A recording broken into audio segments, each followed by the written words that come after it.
শিক্ষার্থীরা আসসালামু আলাইকুম। কেমন আছো সবাই? আশা করি আল্লাহর রহমতে সবাই সুস্থ আছো, ভালো আছো এবং বাসায় নিরাপদে অবস্থান করছো। Majid Joina foundation school and college কর্তৃক আয়োজিত আজকের অনলাইন ক্লাসে তোমাদের সকলকে স্বাগতম। আমি নুরুন নাহার, সহকারী প্রভাষক, ইসলাম শিক্ষা, Majid Joina foundation school and college. আজকে আমি সপ্তম শ্রেণীর ইসলাম ও নৈতিক শিক্ষা বিষয়ে ক্লাস নেব। অধ্যায় প্রথম, পাঠ 6 থেকে 9 পর্যন্ত। এর আগে প্রথম অধ্যায়ের একটি ক্লাস নিয়েছি, আজকে এটি দ্বিতীয় ক্লাস, আর আমার লেকচার নম্বর আজকে 5। তো প্রিয় শিক্ষার্থীরা, তাহলে আমাদের ক্লাসটি এমসিকিউ আকারে সাজানো হয়েছে, কিন্তু এখানে আমি তোমাদের কোনো অপশন দিইনি, শুধু উত্তরটি দিয়েছি। পরীক্ষায় তোমাদের 4টি অপশন দেওয়া থাকবে, তাহলে তোমরা ক্লাসটি মনোযোগ সহকারে দেখবে। এখান থেকে তোমাদের কিছুটা প্রশ্ন কমন পড়বে। দেখো, প্রথম প্রশ্ন 1 নম্বরে কি, আল আসমাউল হুসনা শব্দের অর্থ কী?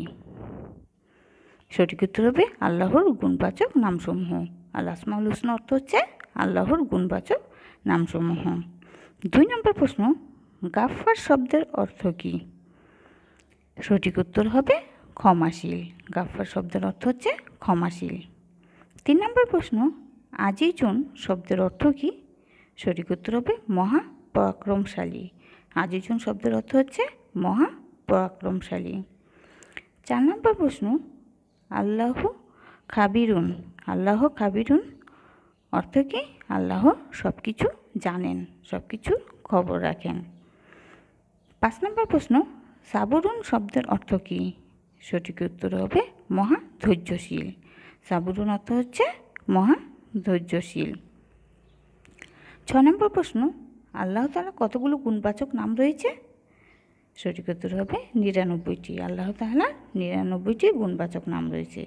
প্রিয় শিক্ষার্থীরা, তোমরা আল্লাহ তাআলা এসব গুণবাচক নামসমূহ তোমাদের পাঠ্য বই যেগুলো দেওয়া আছে সেগুলোর প্রত্যেকটার পরিচয় জানবে। সবগুলো যে কটি আছে সেগুলো অর্থ জানবে। এই প্রশ্নগুলো তোমাদের জন্য ইম্পর্টেন্ট। 7 নম্বর প্রশ্ন, আল্লাহ তাআলা কীভাবে ফেরাউনকে ধ্বংস করেছিলেন? সঠিক উত্তর হবে পানি দ্বারা।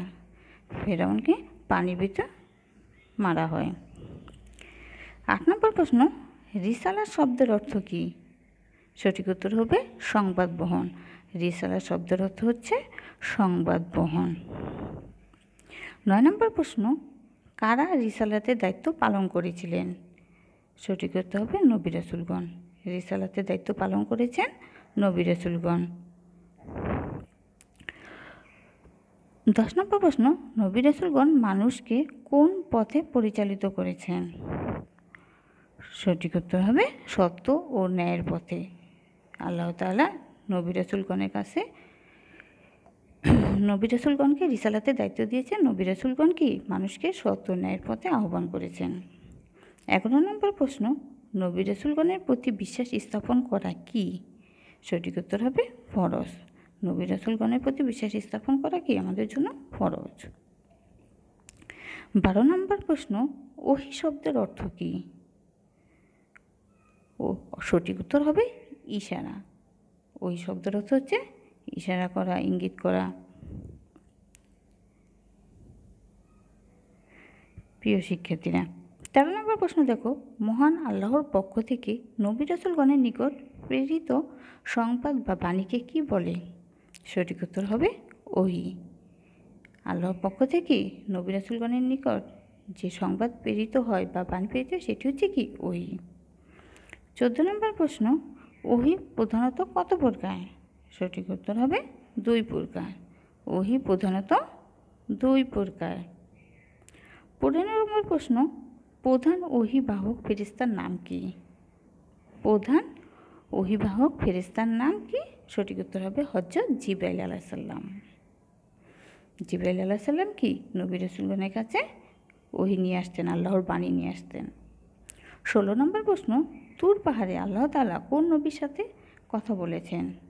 সঠিক উত্তর হবে হযরত মূসা আলাইহিস সালামের সাথে। আল্লাহ তাআলা তুর পাহাড়ে মূসা আলাইহিস সালামের সাথে কথা বলেছেন। 17 নম্বর প্রশ্ন, যে ওহী তিলাওয়াত করা হয় তাকে কি বলে? সঠিক উত্তর হবে ওহী মাতলু।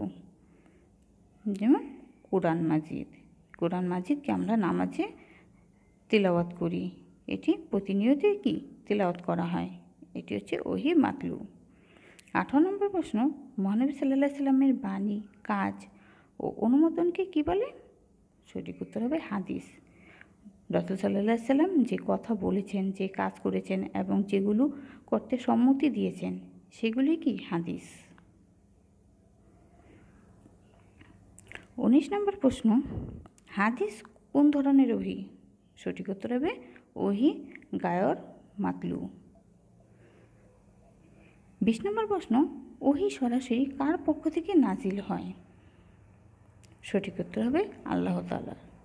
ওহী আল্লাহ তাআলার পক্ষ থেকে কি নাজিল হয়। 21 নম্বর প্রশ্ন, শরীয়তের বিধিবিধান কোথা থেকে প্রাপ্ত?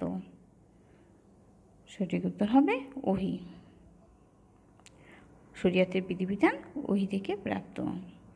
22 নম্বর প্রশ্ন, আখিরাত অর্থ কী? সঠিক উত্তর হবে পরকাল। আখিরাত অর্থ হচ্ছে কি পরকাল। দুনিয়ার জীবন হচ্ছে ইহকাল, আখিরাতের জীবন, মৃত্যুর পরের জীবন হচ্ছে কি পরকাল। 23 নম্বর প্রশ্ন, দুনিয়া আখিরাতের কি? সঠিক উত্তর হবে শস্যক্ষেত্র। দুনিয়াটা হচ্ছে কি আখিরাতের শস্যক্ষেত্র। দুনিয়াতে যে যেমন কাজ করবে আখিরাতে কি সে তেমন ফল ভোগ করবে। 24 নম্বর প্রশ্ন, কারা বিদ্যুতের সিরাত পার হতে পারবে? কারা বিদ্যুতের গতিতে সিরাত পার হতে পারবে? সঠিক উত্তর হবে ঈমানদারগণ। ঈমানদার মুমিন ব্যক্তিগণ কি বিদ্যুতের গতিতে সিরাত পার হতে পারবে। 25 নম্বর প্রশ্ন, সর্বপ্রথম কে সিরাত অতিক্রম করে জান্নাতে যাবেন? সঠিক উত্তর হবে হযরত মুহাম্মদ সাল্লাল্লাহু আলাইহি সাল্লাম। সর্বপ্রথম সিরাত পার হবেন কি হযরত মুহাম্মদ সাল্লাল্লাহু আলাইহি সাল্লাম। 26 নম্বর প্রশ্ন, সিরাত কিসের উপর নির্মিত পুল? সঠিক উত্তর হবে জাহান্নামের উপর। সিরাতটা কিসের উপর নির্মিত? জাহান্নামের উপর। 27 নম্বর প্রশ্ন, মিজান শব্দের অর্থ কী? সঠিক উত্তর হবে পরিমাপ করার যন্ত্র। মিজান হচ্ছে পরিমাপ যন্ত্র। মিজানের সাহায্যে কি মানুষের ভালো মন্দ পাপ পুণ্যের কি ওজন করা হবে মিজানের সাহায্যে।